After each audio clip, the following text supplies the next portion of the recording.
Have we finally reached the peak in rates? And what's going to happen after this massive lawsuit settles itself out?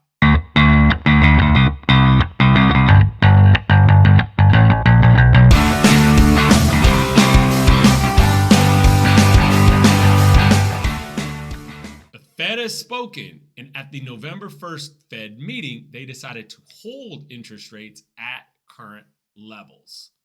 What does this mean? Well, historically, when we've had two consecutive sessions of a non-rate hike, that signals that interest rates have reached their peak. The bigger question is, when will rates come down? Well, let's look at the future predictions for rates to determine when that might happen.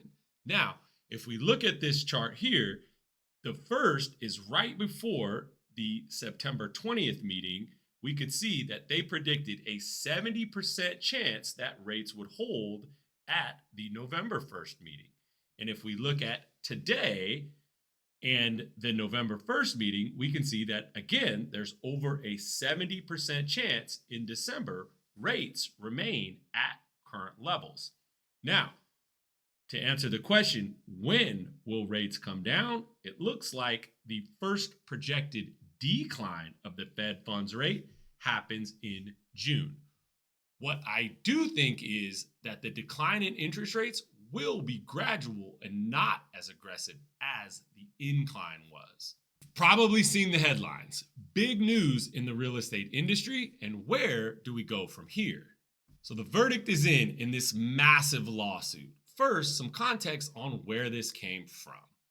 This class action lawsuit states that for years, National Association of Realtors and some large corporations have colluded against sellers to inflate buyers' real estate agent commissions. Now, we've pointed out in previous videos that large corporations like RE/MAX and Anywhere have already settled these similar cases. The jury awarded over $1.7 billion against the defendants, with damages up to $5 billion after all said and done.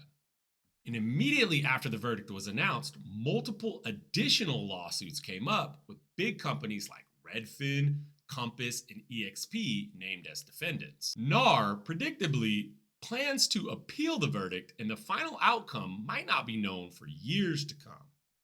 So where do we go from here in the real estate industry? First, we saw real estate stocks plummet upon announcement of the verdict. We previously mentioned that some large brokerages have already disassociated their affiliation with the National Association of Realtors. In my opinion, we need to remember the importance of the role that the buyer's agent plays in a real estate transaction. A buyer has always had the ability to represent themselves, but just like many other professional industries like legal, medical, or accounting, it is in the best interest for them to seek a professional to help them with the many important components. A buyer needs to make sure that their contract is sound, their repairs are negotiated, and they're getting what's in their best interest and least liability. It is in the best interest of buyers that the practice of hiring a real estate agent to represent them continues. If you're a home seller, it's in your best interest that you get as many licensed agents as possible marketing your home so that you can ensure you get the highest price available. The final outcome of what will change will still take some time to determine.